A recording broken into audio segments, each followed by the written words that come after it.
A duo targeted new-build homes across the North East and North Yorkshire in a crime spree that saw them net items worth more than 100,000. Michael Bell and Mark Blaney repeatedly broke into properties on developments in County Durham, Sunderland, Newcastle, Northumberland, Cumbria, and North Yorkshire over a 4-month period. The duo stole items such as boilers and white goods from homes, some of which had already been sold, the Newcastle Crown Court heard. At some of the sites, which had been built by companies including Bellway, Taylor Wimpey, and Persimmon, they also caused damage to French doors and flooding when they removed boilers. The pair both admitted 14 counts of burglary and have now each been jailed for 2 years, reports the Chronicle Live. The offences happened between September 2023 and January 2024. In each case, the house building was complete and some of them had been sold. Emma Dowland, prosecuting, told the court both defendants have pleaded guilty to high-value, non-dwelling burglary offences targeting new-build developments. They targeted items such as boilers, doors and white goods. There are 14 counts and both defendants have pleaded guilty. Each offence reflects a number of separate properties burgled at the same time. In total, 85 new-built homes were burgled over a 4-month period. Police became aware of a van spotted in the area of one burglary at a site in Walbottle, Newcastle, and obtained a registration number that led police to a vehicle hire firm, and tracking data linked it to a series of sites which had been burgled around the North East and North Yorkshire, and showed the occupants would return to Seaham, where they were living afterwards. They stole 26 external doors and some internal doors, worth 15,000, from a cabin at Silksworth in Sunderland.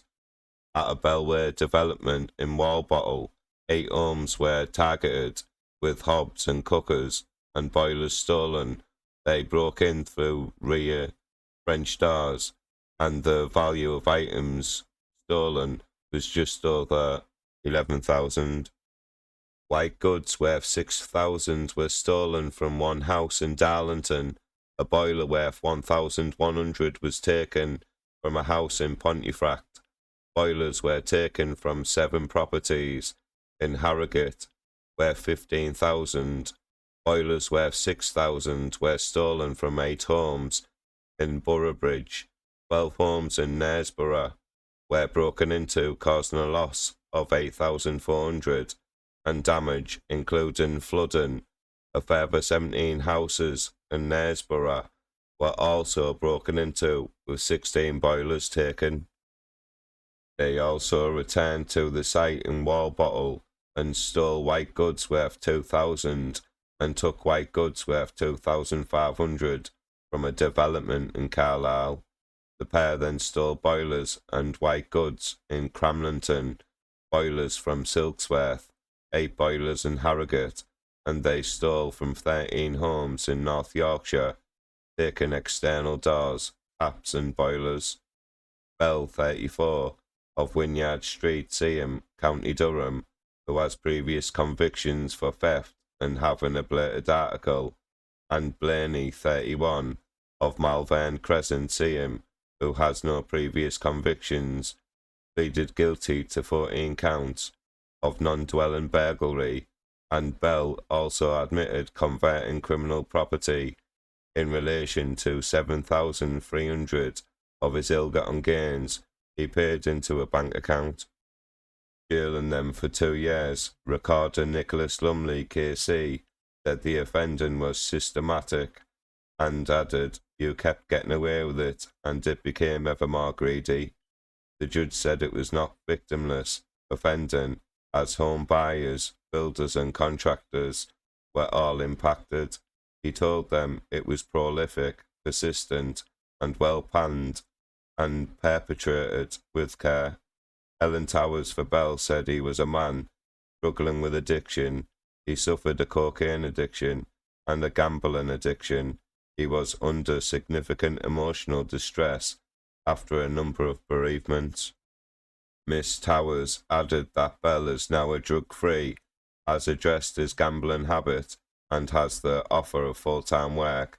He added he has expressed remorse and regret for his actions. He seems to have thought this was almost a victimless crime. At the time, he has been able to understand this is an awful offending. Kate Barnes for Blaney said he was a member of the armed forces and was medically discharged since that. He has struggled to support his partner and children.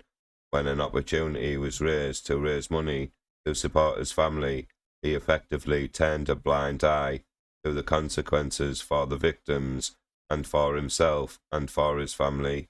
He is deeply ashamed of what he has done. Please like this video, please comment, and don't forget to subscribe to my crime channel. Thank you.